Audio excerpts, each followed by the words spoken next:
Hey everybody, it's been a while since I've done a fan video, so here we go.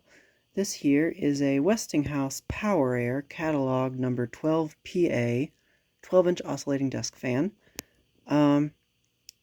This one I've had since Tuesday. I actually got it off of Facebook Marketplace on was it Tuesday or was it Saturday? No, I think I got this one on Sunday. Yeah, this one I got on Sunday, so it's almost been a week since I've had this one. And, this is my very first PowerAire.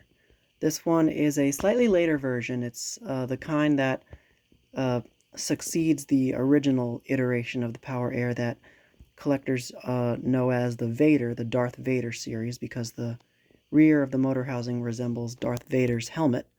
This one is the later version, whereas the earlier ones came out in, I believe, the mid to late 30s and were made up until, I think, the early 40s. These came out in, I think, the mid 40s and were made all the way up until probably around early 50s or so. I'm not entirely sure on that, but these were made for a little bit longer than the Vader ones. They're kind of like a, I don't know, they're kind of like a pioneer fan, so to speak. They have the motor you'll see in a second is the exact same as the later Westinghouse Standard series. And the base is kind of like a more streamlined, like modified version of the original Vader series PowerAires. The blades are made of micarta, which is an early form of plastic that Westinghouse actually developed themselves specifically for use on fan blades. And it's a very lightweight, I think a sort of phenolic type material. Very lightweight. Very good for fan blades, although if it breaks, it can be repaired, but it's a little tricky too, I think.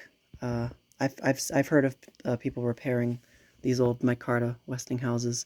The blade hub is aluminum, and the blades are attached to the blade hub by means of those flanges, which are also aluminum, and it is there's a set screw there. Now, you'll notice on the base here, there's this little chrome teardrop decal. I shouldn't say a majority, but many of the ones that are found these days are often missing this chrome teardrop. So it's very, very lucky that I found one that still has its original chrome teardrop intact. And you can make replacements. You can improvise, do your own thing, but it's always nice to have the original factory part. And the other thing that's still there is the original Westinghouse badge on the cage. It's this nice sort of ring, almost reminiscent of the 70s, Japanese fans, 60s and 70s, Chinese and Japanese fans with the Venturi ring around the center. I really like that design. And so I'll turn it to the side now. And you can see, this one has had some, somebody's done work on it, evidently, so to speak. This cord I don't think is original. It's a rubberized cord that seems pretty modern. And the plug is definitely not original. It's like a replacement gem. I think that might be the brand. I've heard of that brand, I think. Yeah, it's a replacement plug. So, not original, but it works. The head wire, however, is original. The original cloth-covered head wire. Grommet there is still there. This one's gone, unfortunately. I might be able to find a replacement. And then here's the motor that I was talking about. It's the exact same one that was used on the Standard series, which retained the same motor, and they also used the base from the Westinghouse PowerAire, which I have here. They used this base with this motor, and they colored it this color. They used micarta blades as well, and they, I think, had the same exact cage or a similar one, and this same ring for the badge, but it was red instead of black. So, yeah, and the blades were just a little bit different. They didn't have this giant aluminum hub. Now, yeah, so I guess I'll show you the informations now. The bottom of the base is completely blank. It is wall mountable, as you can see. And these feet actually act as the screws for holding the base are underneath of them, so they act as the screws, which I thought was pretty neat. took me had a hell of a time figuring out how to get the base off. And so here is the, oh, where is it? Here's the informations. I had it upside down. Westinghouse, catalog number 12PA, part number Y-4601, serial 2948IT. The Westinghouse Electric Corporation. And I'm not sure if that is any sort of date code. That might be the patent number or something. But, the reason why I say the base was a pain to get open was because I actually had to replace the switch in this one. You may have noticed that this cord has an inline switch right here. That's obviously not original either, because this is the original switch. It's one of these old Cutler hammer switches. The way that they work is there's a little brass ring sandwiched between two, I think, phenolic type, maybe even Bakelite discs, and there's two ball bearings that snap into these little openings in the bottom wafer here, and that correspond with a contact on the switchboard here. Well, those two phenolic pieces that sandwich the brass thing have been like all reamed out, and they're not square anymore to fit in that peg there that goes up to the switch, the shaft. So they've been all torn up, so they don't work. It doesn't work properly anymore. It was stuck on one speed. I think it was high. I was able to get it to work for a little bit, but then the ball bearings kept popping out, so I was just like, it's a lost cause. So I bought a new one off of some shady site, but it came, and it's a original looking one. It's almost like, it's like a replica. I like how it looks. I'm very happy with it. Yeah. So then, oh, then the other thing I forgot to mention was the oscillator. This one's oscillator does work, although it doesn't oscillate very far for some reason. Like, the arc is really small. I think you can adjust it if I take the back cover off, but like, I think there's another, like, 2 threads that you can screw the arm into to get different arc degrees. But anyway, let's go ahead and turn the fan on now. Alright, I've got it plugged into my kilowatt meter. We're going to test and see what the current draw of this one is. Never done that before, so this will be a first. So let's start the fan up on high.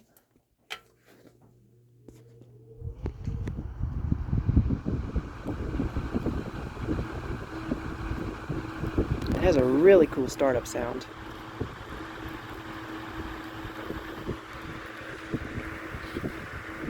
And this thing is absolutely insane.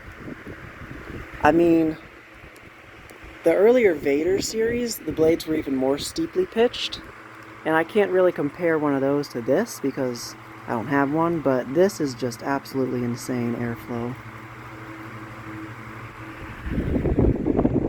Try not to get too much wind noise. And 1.3 amps, drawing almost 100 watts, which isn't terrible.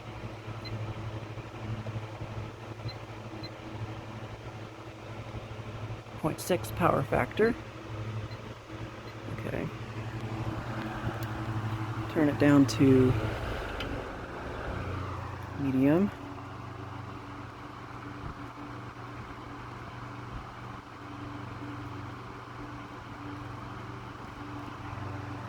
Getting chilly just sitting in front of it.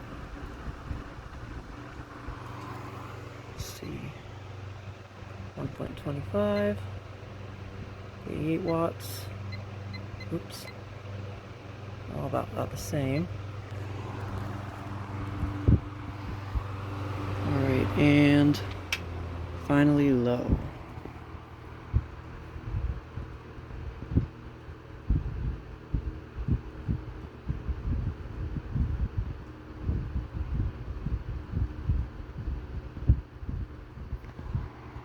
It's pretty quiet on low.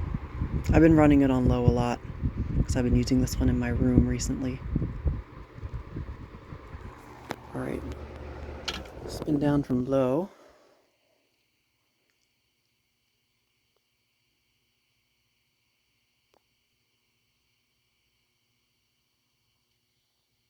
And now I did oil both front and rear bearings, but these micarta bladed Westinghouses are known for not having very long spin down times because of how lightweight the blade set is. But the bearings are still good. So now, let's engage the oscillator. You engage it by twisting it like the old GEs. The earlier Vader ones, you pull up and push it down like a modern fan. So they must have cheapened out a little bit on these later ones. So now, let's go ahead and start it up on low. I think that's low. Yep.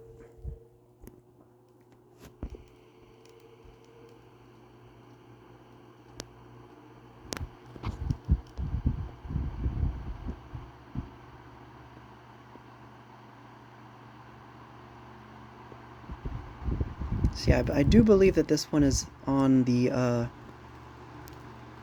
narrower arc setting, because I did watch a few videos on the tearing apart of these fans and like restoration, and they have a little the oscillator wheel is not a wheel, it's like a crank, and it has 2 threads in it. So I think one of them is a larger arc degree and one is smaller, and this seems like it's the smaller one.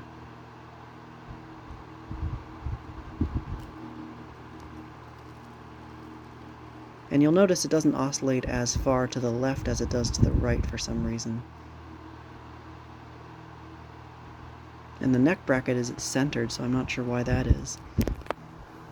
Okay, medium.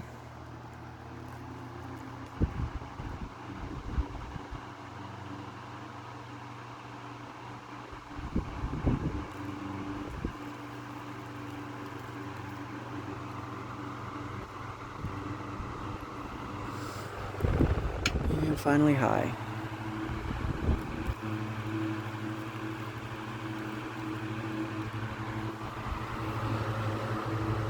It's pretty slow oscillation speed too.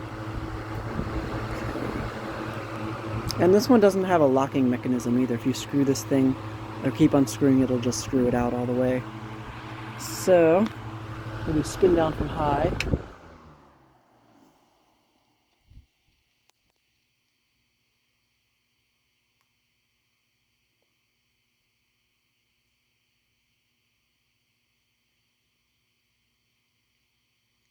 Okay, not bad at all. Get another view of the front badge with that lovely aluminum blade hub. And I forgot to mention, these fans were designed by the legendary Gustav Koch. I think that's how you pronounce his last name. A very, very iconic designer at Westinghouse back in the day, who designed pretty much all of the fans with air at the end of the name. The PowerAire, Lively Air, Mobile Air, Whirl Air, Riviera, a few other ones probably that I can't remember, but he was Westinghouse's golden boy back in the day. He had a lot of iconic designs. He designed both this iteration of the PowerAire and the original Vader series. So, just a little fun fact about these. So yeah, I don't think that there's anything left that I left out about this fan. So, that is just about it for this video on this Westinghouse PowerAire 12PA 12-inch oscillating desk fan. So thank you guys so much for watching as always, and I will see you in the next video.